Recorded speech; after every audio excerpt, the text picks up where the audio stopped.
Welcome to Coastal Conversation, episode 28.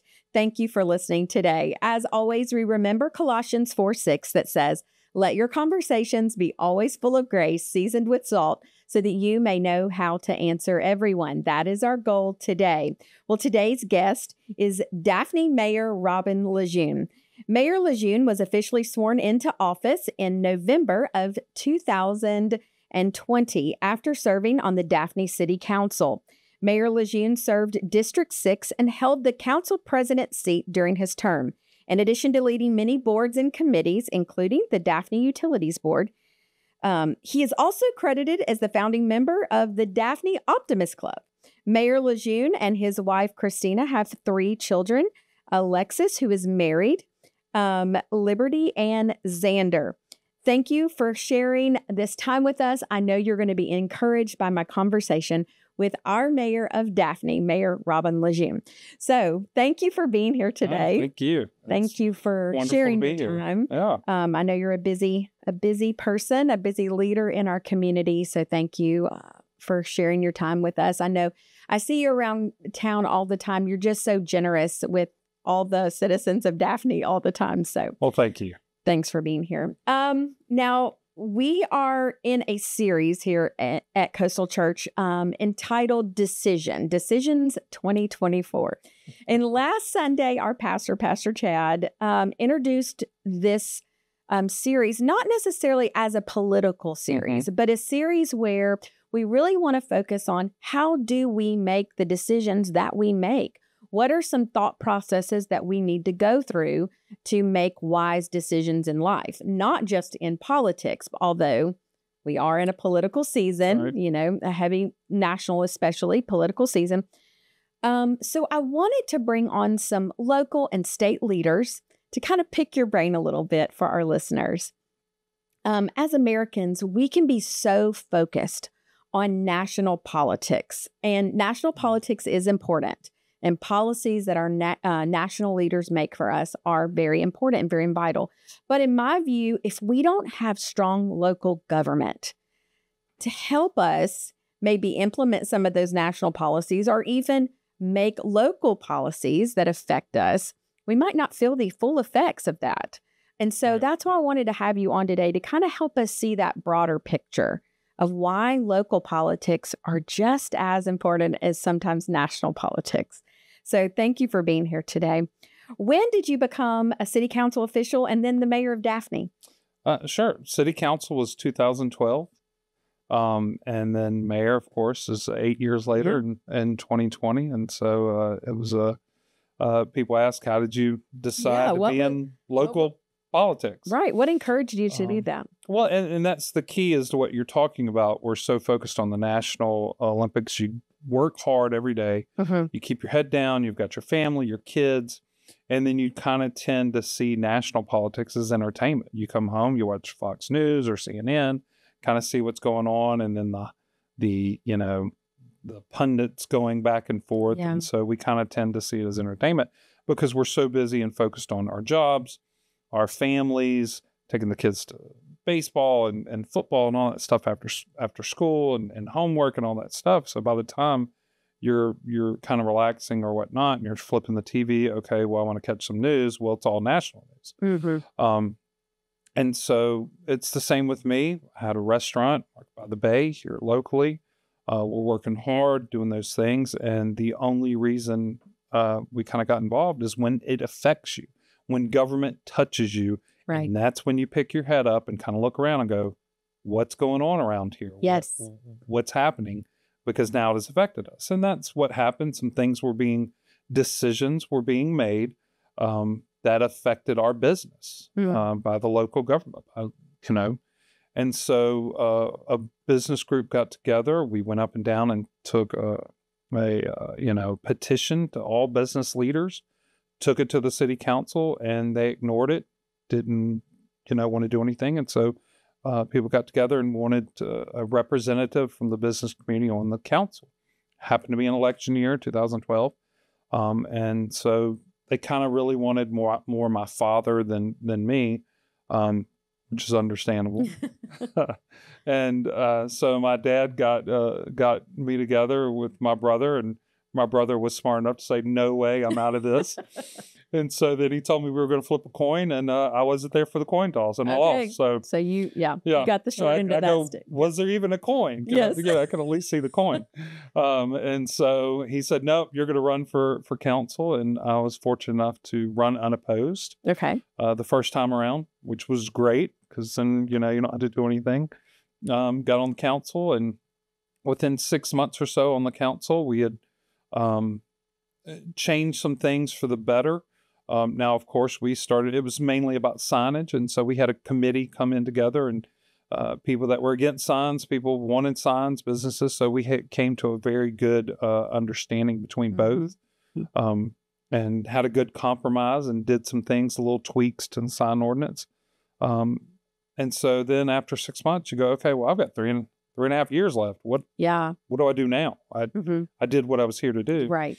And so then you kind of look around, and my kids, of course, involved in sports, but girls especially, tennis and softball and things like that. And so you look around Daphne back then, and we didn't have our sports complex. We didn't have our tennis center. And you go, we're the largest city in Baldwin County, and we don't have any of these things. Yeah. A Spirit Park had just been built in Spanish Fort, and we go, how can they do it and we can't? Right. And so that became my goal, was recreation, something for my girls, my kids, and of course the rest of the kids in the community. And one of the decisions we had to make was, how are you going to pay for it? Yeah. I mean, that's one of the things. And what I did was said, okay, well, let's increase our lodging tax. That'll be a tax on visiting residents, not on our direct citizens. And of course, the hotels came out and said, no, we're against that, of course, which we understand. But they also saw the vision of what we were trying to do. We're going to build these things, which will then in turn have tournaments and stuff, which will fill your hotel rooms. So they didn't fight us. They just said, no, we're against it. So we were able to do that. And then that lodging tax helped pay for the bond for us to borrow money and start building these facilities. And so when we talk about decisions, a lot of it comes to, you got to have a vision.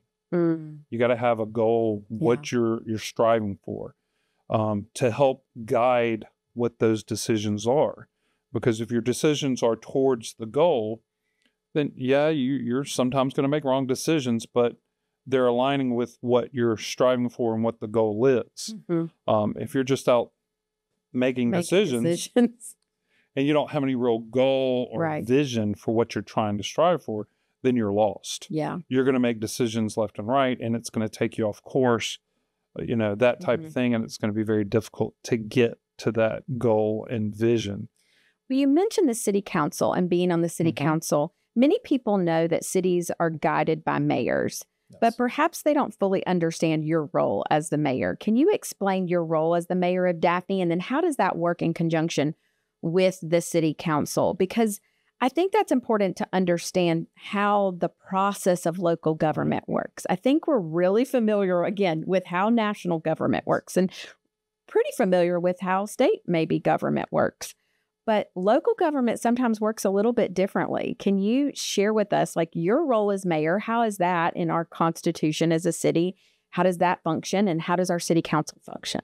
Sure. It's very similar, but I am what you consider a weak mayor, strong council form of government. And I don't think a lot of people realize that. They don't. So the difference is Spanish Fort has a strong mayor, weak council form of government, and it's based on the size of your city. Okay. So as Spanish Fort grows, they'll eventually turn into a weak mayor, strong council. Okay. And what that means is a weak mayor is they don't have a vote on the council decisions. Okay.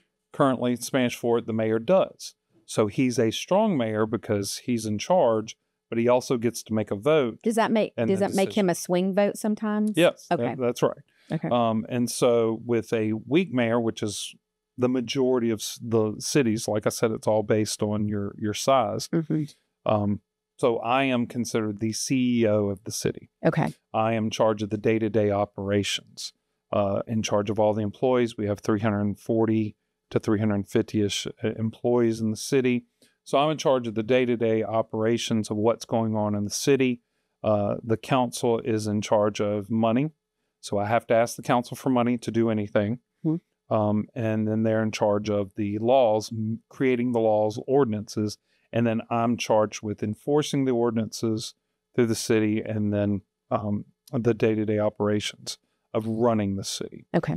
And so a lot of times for me, it's having that vision. What do we want it to do? And try to get the council to understand that vision and come along with us, and us all have the same voice and vision, because I have to have the council work with me, because I can't get anything done without them. Right. I have to get them to approve all the things that we are doing. So you could have a vision for what a direction you want the city to go in, but if the council is not on board with you, then you're going in two different directions. You're going in two different directions, and they have the power to control that. Right. They have the power to say, no, we're not going to give you money to do whatever it is you want to do. Yeah. So. Now that's interesting. And we talked about at Coastal Church, we're in this series about decisions. Can you give us an example of a recent decision that you were involved in, or maybe you're currently involved in, that is requiring careful thought and analysis from you? What are some of the challenges that you're facing in those decisions, or have faced making an important decision? And how did you come to your final conclusion? What are let us into your brain a little bit. How do you process tough decisions? Because like we said, Daphne is growing. So you might get all these requests coming in, like, we want to build here, we want to do this, we want to expand here. Then you get these emails from citizens, you get all of this, and then you have to process all of this and make decisions to bring to the city council, right? And bring these things to, how do you process that? What is your decision-making process for some of these things? Well, there's a lot of things in the city that go on. You know, we have our vision, which is what the city is. It's a bedroom community for the surrounding areas. We're the suburbs, and this is where you want to raise your family, where you want to retire. That's what we are. And so our vision for that is, our parks and all the great things that we do, from our sports complex and our purple playground and our splash pad. And now we're looking at an amphitheater down on the water and our bayfront and all those things. So that's part of that vision. So those are much bigger items for the council, and you have to be on that same vision to do. And then you get into the day-to-day operations. One of the really difficult things is when you have to let somebody go. You have to fire, an employee with it. They get to appeal to the mayor. I'm the final say-so. And so that's, a very difficult decision. And one of the things I've always expressed to the directors, you want to surround yourself with smart people and people that might know more than you. I mean, that's what you want to do, because I have directors that are doing their job. Well, if I have to get involved and do their job, then I don't need them. Right. That is not my job. Right. My job is not to be doing their job. Yes. And so it's such a large city, so you have to count on people around you.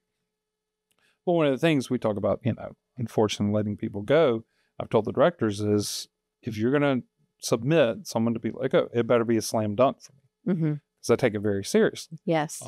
If it's not, and I have to think about it and make a decision, there have been times where I've overruled a director.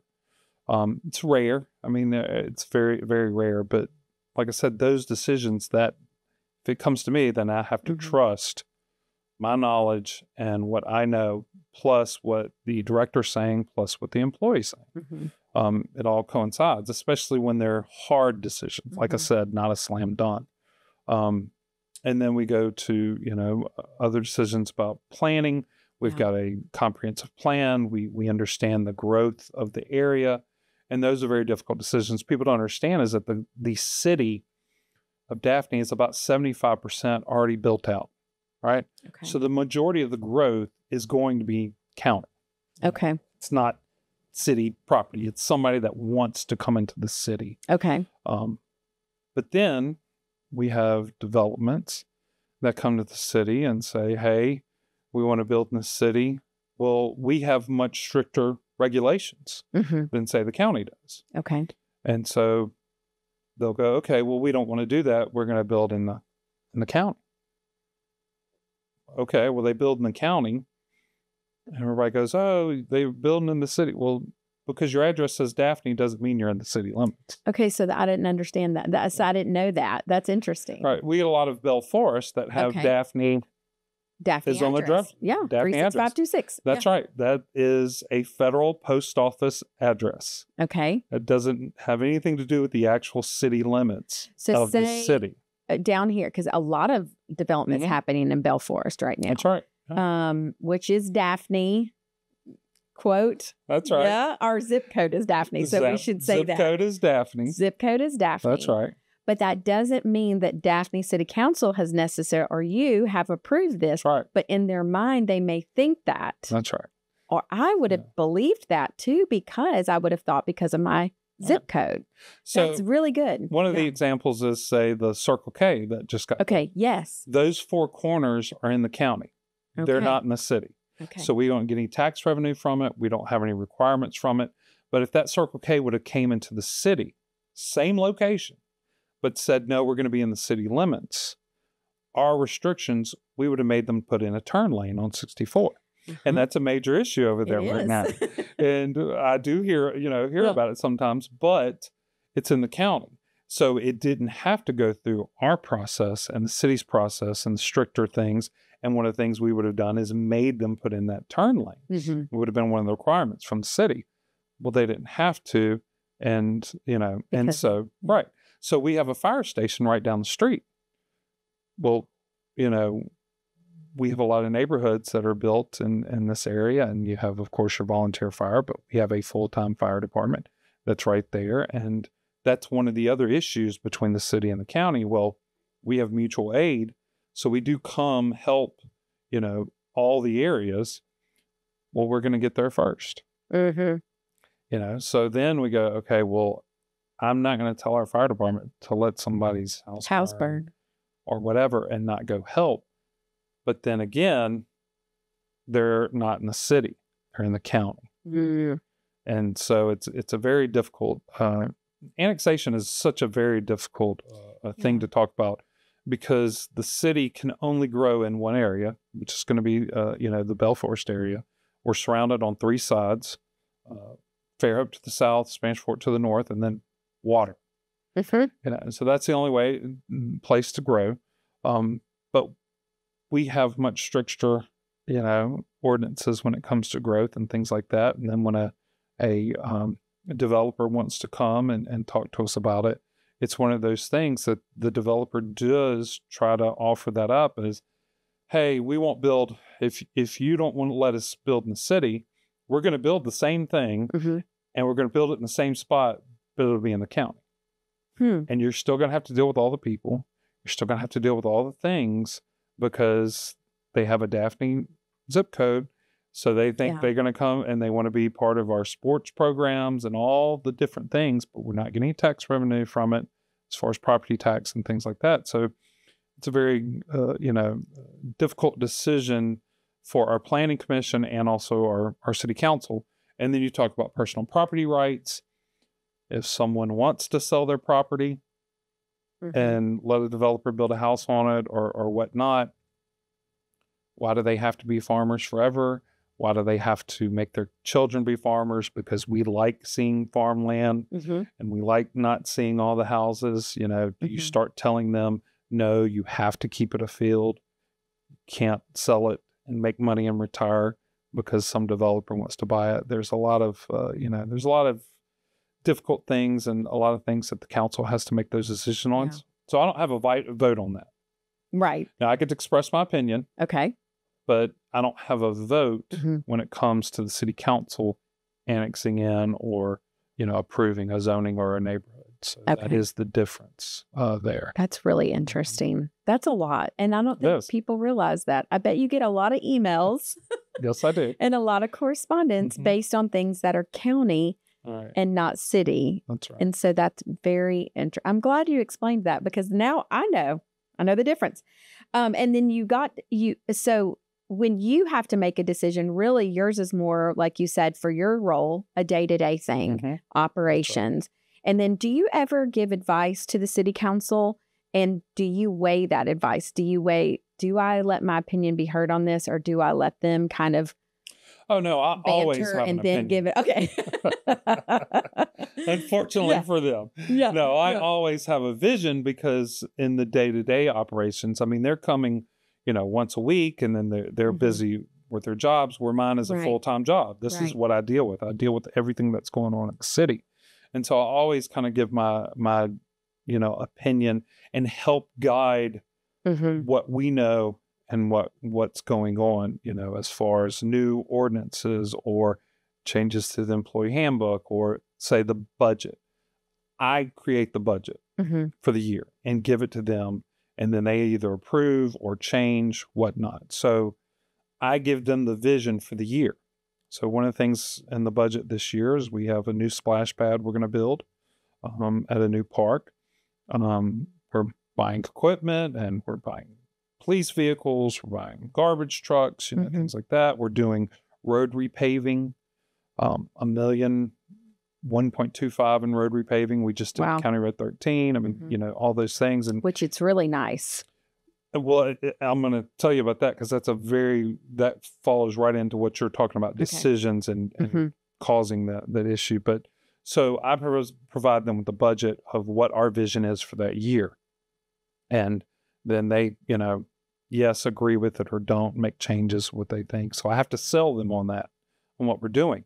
I go out and try to get grants Okay. to do things, because a lot of these things we can't do on our own. Mm. The amphitheater. We're building an amphitheater on the water at Bayfront in the next year to 2 years.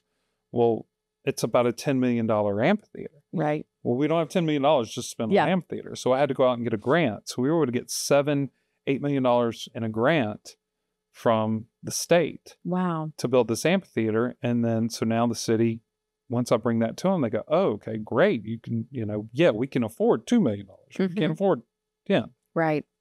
And so that's kind of really what I do, is I try to go out and present my vision, but then also present a way to pay for it. Yeah. Because I can't just come in and say, hey, I want this stuff, and then By the way. and then walk Yeah. away. I mean, I really have to work, and it gained a lot of trust with the council. And that's a Yes. big thing, is having trust with the council, telling them what's going on, really being informative and letting them know, trying to give them enough information so Yeah. when they get the phone call, they know what to say, they know how to say it, and then to show that, hey, I don't expect y'all to just do it. This is how we're going to do it. And things Mhm. like Making that. sure they So, have the information they need to make wise decisions is So- probably part of your big job. Yeah. yeah. So talking about just finding, hey, what's the most recent decision that's Yeah. kind of controversial. So when we repaved County Road 13. I live off of that road, so I had to divert for Yes, a you minute, did. but that's okay. So we started out by going, okay, we need to fix County Road 13 because Yes. it's got potholes and it's, deteriorating. And that was a county road. Oh. And so then it became a city road. Okay. Well, city maintained road. It's still County Road 13, but it's a city maintained road. That's how the county gets away with not having to repave That's it. a lot of okay. Keep going. That's a whole nother podcast. And so went to the council, and the council when I was on the council, we started a program where we put $1 million in the budget every year to repave roads in the city, That's which smart. had not been done. Deferred It's- maintenance. Yeah. That's right. So we've been doing that for the longest time. Well, last year I came to him and said, look, we're going to have to hold off on some of the other roads and take that $1 million. We're going to go $1.5 and deal with County Road 13. We've got to do it. And they understood that and agreement. So we go out to bid. We get, okay, we can do this much road if we, do, say, the work at night. Contractor says, well, I can do this much road if I can do it during the day. Okay, great. I'm stretching the dollar, stretching the road. I can do even more road if you let me shut down the road during the day and not just leave one lane open. Oh, I go, okay, now we're getting into a very difficult decision. that is. So I go, okay, but you have to be done by the start of school. Well, start of school starts earlier, this year. It's like August 8th, which Yeah. is just, whoa.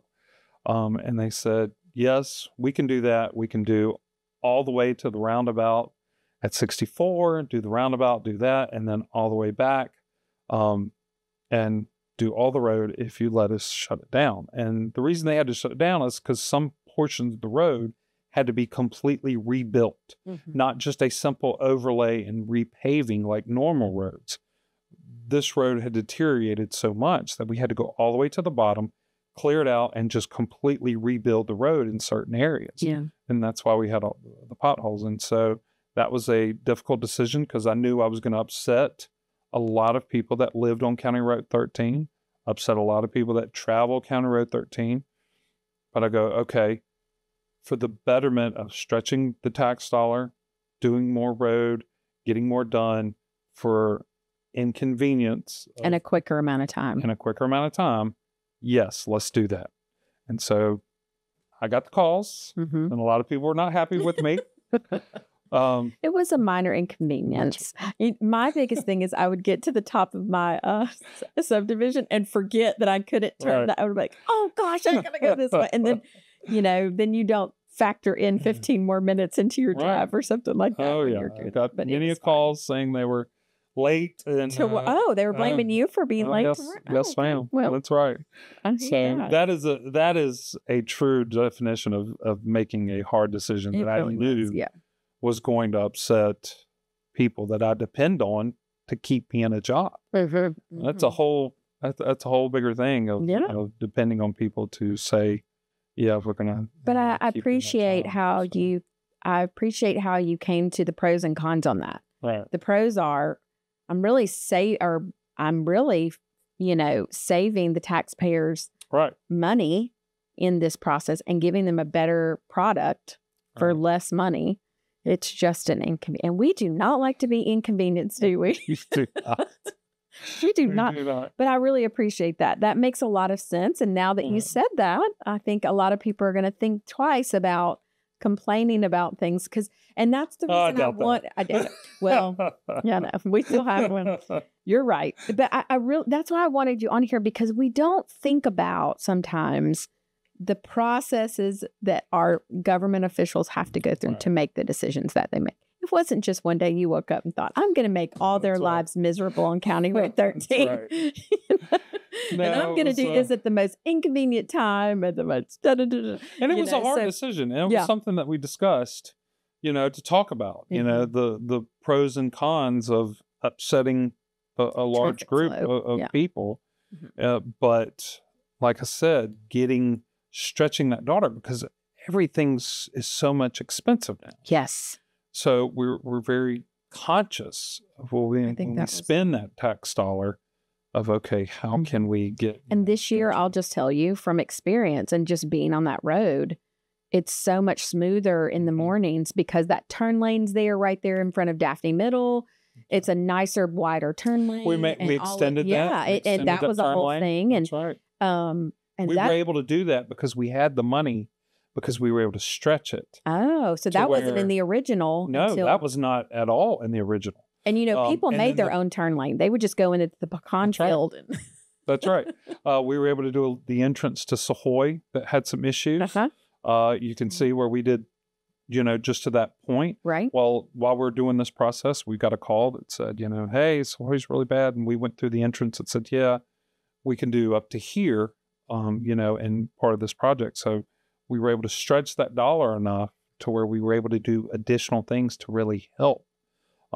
And so now, we're going to be repaving 64, County Road 64 this year. Now that will be done at night. There's no way we can do that, but that's okay. We have the money. Right. That's already been budgeted. It's already been taken care of. And so it's moving forward. We're redoing that Pollard Road, and 64 intersection, a lot of turn lanes to help make that flow a little better. That'd be nice. And then completely repave and fix all the issues of County Road 64. And so that'll it's already started some construction, utility relocate and stuff like that you really don't see because it hadn't shut down the road. But you'll see that this year. But that'll be a night project. So that's awesome. Well, I think what I hear you saying too is in a lot of your decisions you make for the city, you keep the big picture and the vision of what Daphne is in mind. Yes. And you're not swaying from that. This is who we are. This is what we want to be. We're not trying to be Fairhope. We're not trying to be Fairhope. No, we're not trying to be not. Mobile. We're That's trying to right. be Daphne. This We're is who Daphne is. That's right. This is what it looks like to build in Daphne, be in Daphne. So I appreciate that you have that vision solidified in your mind and in the council's mind. And then I think presenting that to the citizens so that they always know, hey, I got you, Right. I got you, and I'm not going to let this get out of hand. I think that brings comfort and understanding, because it is growing so fast. Our area, all the areas, not just Daphne, but Baldwin County in general. Right. So that's awesome. Okay. Well, what are some specific ways that citizens can make their voices heard? Are there programs or initiatives that the city encourages for public participation? Yeah, and the reason I ask that is because I tread lightly on this, the what's happening in Daphne on Facebook. I really don't like to mention it because I don't want it to get more press than it deserves. But there is a page on Facebook called What's Happening in Daphne. Every city has one. What's happening in Spanish Fort? You get all the tea. They spill the tea is what they say. That's right. On there. And it's 9 times out of 10 negative. It's really ever positive. And rarely does it ever solve a problem to post on there as a citizen. You're really not solving a problem. I think it's a lot of times just a passive aggressive way to let your voice be heard. Yes. What is a better way for citizens? Is there something that they can do if they have an issue or they have a question? How can they help, or how can they get their questions heard? Yeah, sure. I mean, they can call my office at any time. I am full open. Yep. They can swing by. Sometimes over there, we'll get you to wherever you need to go. They can call the city clerk's office, City Hall. Someone will get them to the right person, whether it's Public Works and you're having a trash issue, or it's, police or fire or any of those. We can, we can get you to the right people. And if you want to be active, we have a lot of different groups. So I was with the beautification committee, which they just go out and beautify, pick things and want to beautify. And it's a great little group. Ooh, I love that. And so they were doing some of our Christmas wreaths, putting the bows on the Christmas wreaths and things like that. And that's just a volunteer group? And it is just a volunteer group. I love that. They go around and do little projects and make things pretty, and they're at a beautification committee. And that's a volunteer group. We have, our rec board committee, which is, you can come and speak if you want to talk about recreation. Now, those committees, the beautification committee is not, say, a true committee where you have only so many people on a committee. It's open to as many as they can get. But say the rec board is an actual board where there is only so many slots. So, please come, talk, be part of it. You might not get to vote, but you're part of it. Our city council meetings are the first and third Monday of the month, and it starts at 6:00, and they're open to the public. They're also streamed live on Facebook, so you can watch it and see what's going on. That's I've been there, and they're really, it is a wealth of information. More than I thought I was going to get. One time we had to come, our son was getting an award, and I was like, wow. Right. This is really cool because you were recognizing city workers, and then they were discussing policies, and you're like, wow, this is cool. Anyway, I'm sorry to interrupt. Keep going. That's exactly right. And then actually our committee meetings are before that. Okay. 4:30 on, the first 3 Mondays of the month, we have different committee meetings. It's in the Jubilee Conference Room behind the council chambers, which is open to the public. And you really get to learn a lot there. We have an ordinance committee meeting. We have public safety, public works. We have buildings and properties. We have finance. So if there's something in particular you really want to learn about and see what's going on in the city, come in, sit down. There's public participation. You can ask questions, talk to the council. That's a much more relaxed type of meeting rather than the council meeting where it's very formal and everybody's got their coats on and they're sitting up high looking down, and so, you have public participation during the council meetings, but you're really not going to get any feedback. It's more, they're going to listen to what you have to say. You're not going to be able to kind of get them to respond because it's more of a formal meeting. You come to the committee meetings, you might get some response, some, councilmen will ask you some questions. It's a little more relaxed and a little more easier to do. So that's a great opportunity. Just calling, coming up and meeting. If you want to talk about planning and you want to meet with our planner, you can meet with her, our director of community affairs, and talk about what's going on in the city and what we're doing. Planning commission meetings. That's I think it's the third or fourth Thursday of the month at 5:00. Then you can really know what people are proposing and what they're voting on as far as the growth of the city, and kind of know where that's going, what direction they're going.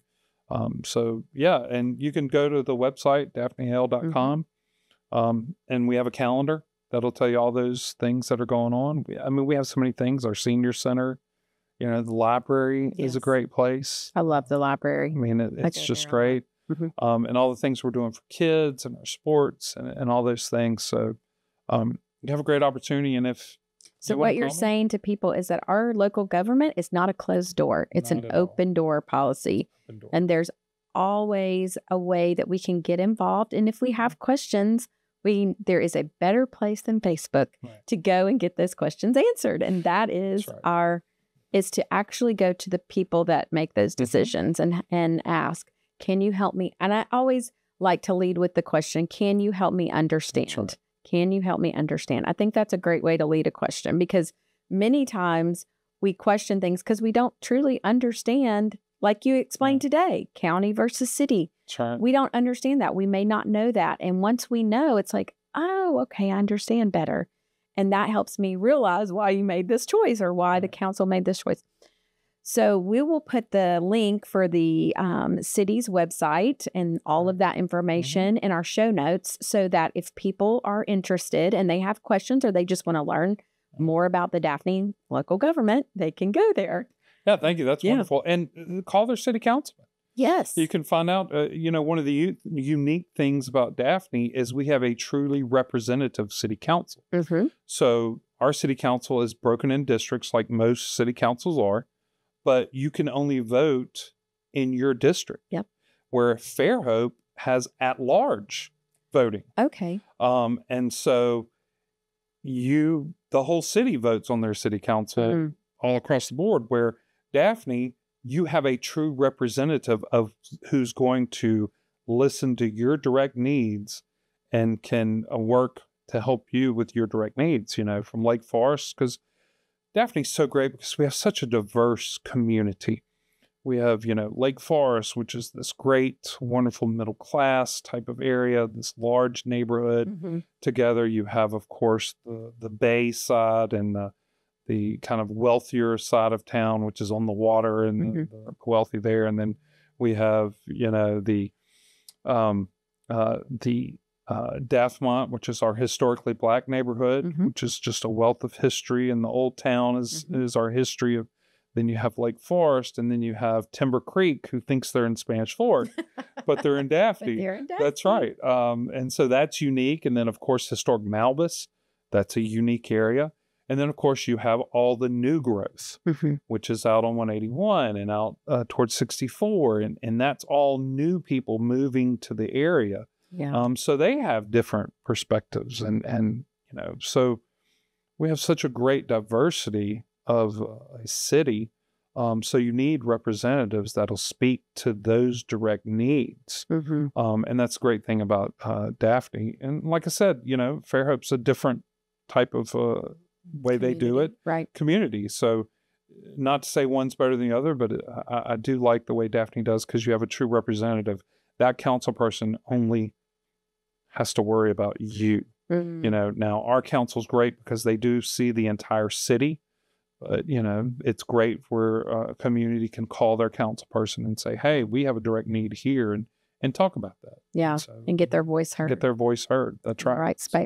Before we started recording, you had mentioned one group that you said did it the right way. That's right. Can you tell the people a little bit? Because I thought that was a great story. Before we go into our fun last question, really quickly, What did they do, and Right. and how did they get their voice heard? Well, one of the things I like to tell people, groups, especially young people Mm-hmm.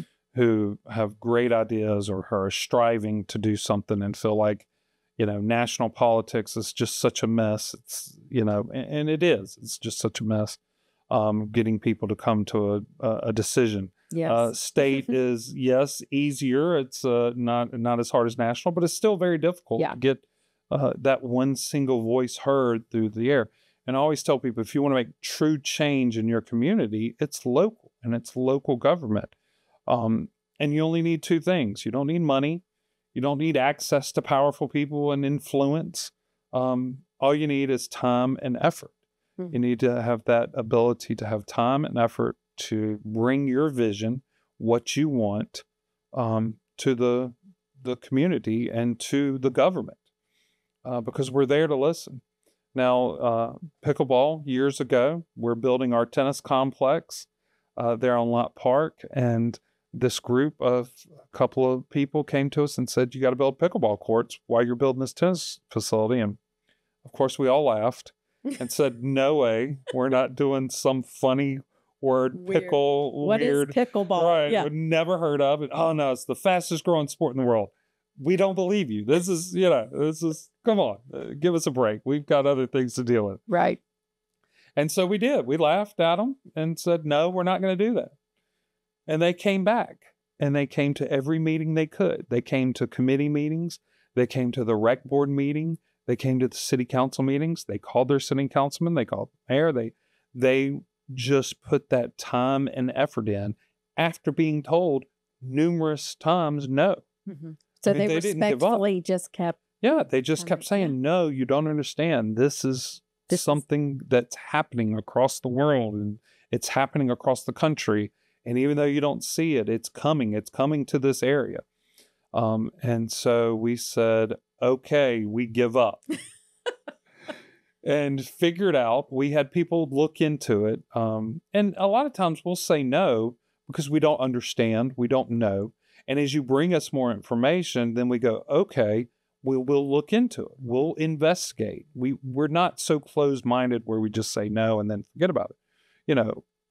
But if you don't come back, you don't show us the passion, or that if you just take that information. Right. And if you don't give us the information and you just take that one no and walk away, well, then how passionate were you? Mm-hmm. How determined were you about this piece? Right. But to come back constantly, we go, okay, there's really something here. So we do our own investigation, and we find out that you can build 6 pickleball courts on a 2 tennis court pad, the same exact pad.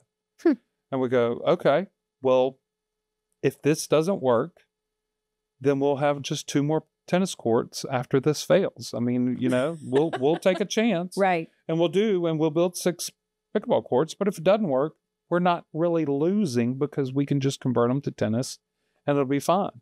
And so we did that. We 10 tennis courts and then the 6 pickleball courts. And then, of course, it just took hold. And so within a year to 2 years, we were building 6 more. Yep. And so we have a beautiful complex that's filled. Mm-hmm. And one of the great things about pickleball is it's young and old. Yes. My son's 20. And I love it. And he plays with his granddad. And you know what? We drive past that park all the time, and it's beautiful at night. It's lit up. It's just beautiful. And it's got everybody out there. Right. It's just what community is supposed to be. Right. It's what community is supposed to be. And the tennis courts are full. The pickleball courts are full. Now you guys have a volleyball. Beach volleyball. Which is great. I just drove past there the other day and I saw that. I was like, wow, that's so cool. That's a nice beach volleyball. And when there's, what is that other thing that... Bocce. The bocce. The bocce ball. It's out there, yeah. And one night I drove past and every single thing was full. The volleyball, the bocce, the pickleball, the tennis. I was like, wow, this is what a community is supposed to be about. This is what local government can provide for a community. Is places for them to come and gather and meet each other and mingle with each other and just build relationships. It's what it's all about. Well, it's really it's pickleball's great and baseball's huge and football's huge and stuff. Well, beach volleyball, that's not going to get the entire community to come out and do that. That's a very small group that's going to do that. Well, but that doesn't mean their voice isn't just as important. We want to offer different things to different people because we understand people have different needs. Or some kids that just don't like baseball or football or whatever. Well, okay, we have pickleball, we have tennis. Well, they might like beach volleyball. Right. Great. Let's try that. Bocce for some of our elders. They're the ones that created that. And so we've redid that whole area, made it nicer. And they came to us. Well, they came to us with only like 25 people that ever even play. Well, we could have said, no, we're not going to spend the money because it's only 25 of y'all. Well, no. Okay. There's passion there. They came to the council numerous times saying, no, you've got to do better. You've got to redo these things and add some things. We need some things out there. And so, okay, let's invest in that. That's actually getting some more people to come out and play in the evening, before it gets dark. They're out there playing. And so, Daphne, because of the diversity, we want to offer a lot of different things. One of the things we're looking at in the future in the next couple of years is a skateboard park. Oh, wow. I mean, there are all kind of things that we want to do to help kids and different people get out and do stuff and feel like they're listened to and heard in the community. And that's one of our jobs as a local government. But like I said, it's a great thing that you can make real change through time and effort, and you don't need the influence and you don't need the money to do that. That's right. I love that. Well, fun last question, Mayor. What is one thing that needs to be on our radar? Now, this is your favorite thing. It needs to, and you think it needs to be everybody's favorite thing. It could be a food, a restaurant, a book, or a podcast, or anything. What is one thing, a hobby, whatever, that you think needs to be on our radar? Give it to us. Well, I mean, we're in the South. Everybody knows about, the food and yes, everything. And of course, I love our Southern food, but, really, I hate to go back to it, but pickleball, I've fallen in love with pickleball with my dad, my son, being able to have me, my son, and my father play, and my brother, I play with my brother in a competitive way. Yeah. Competitive.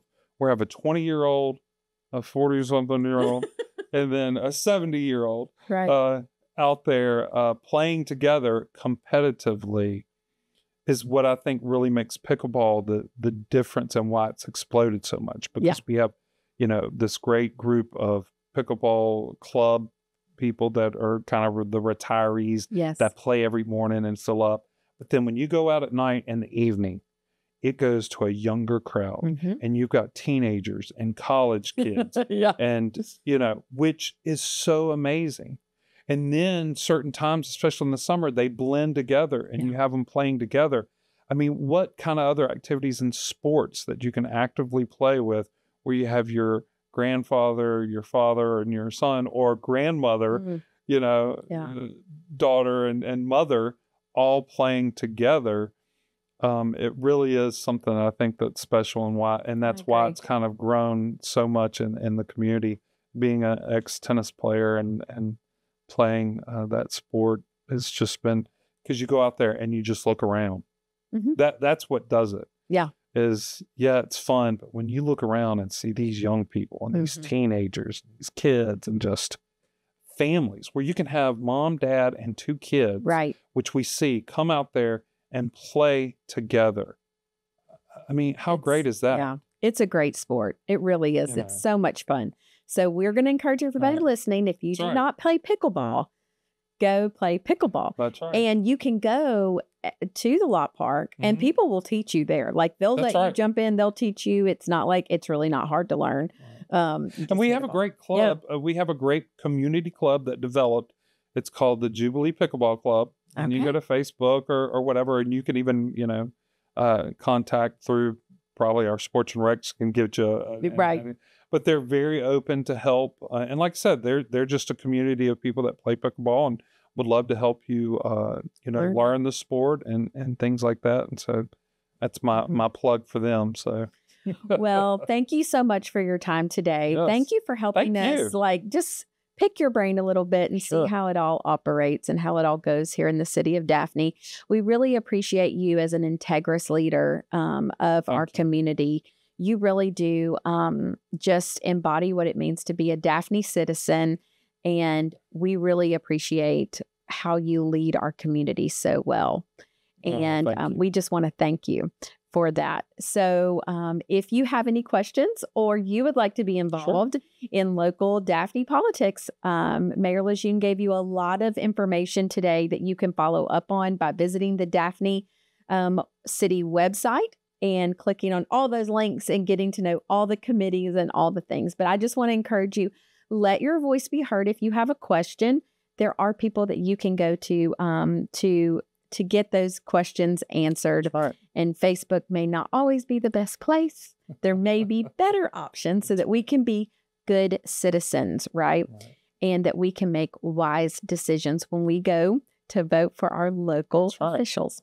So thank you so much for being here. And thanks for listening today to Coastal Conversations. Thank you for listening to this week's Coastal Conversations podcast. All of today's references will be found in the show notes. Also, if you enjoyed listening, be sure to subscribe, rate, and review. We'll see you at Coastal this Sunday as we pick the conversation up from here.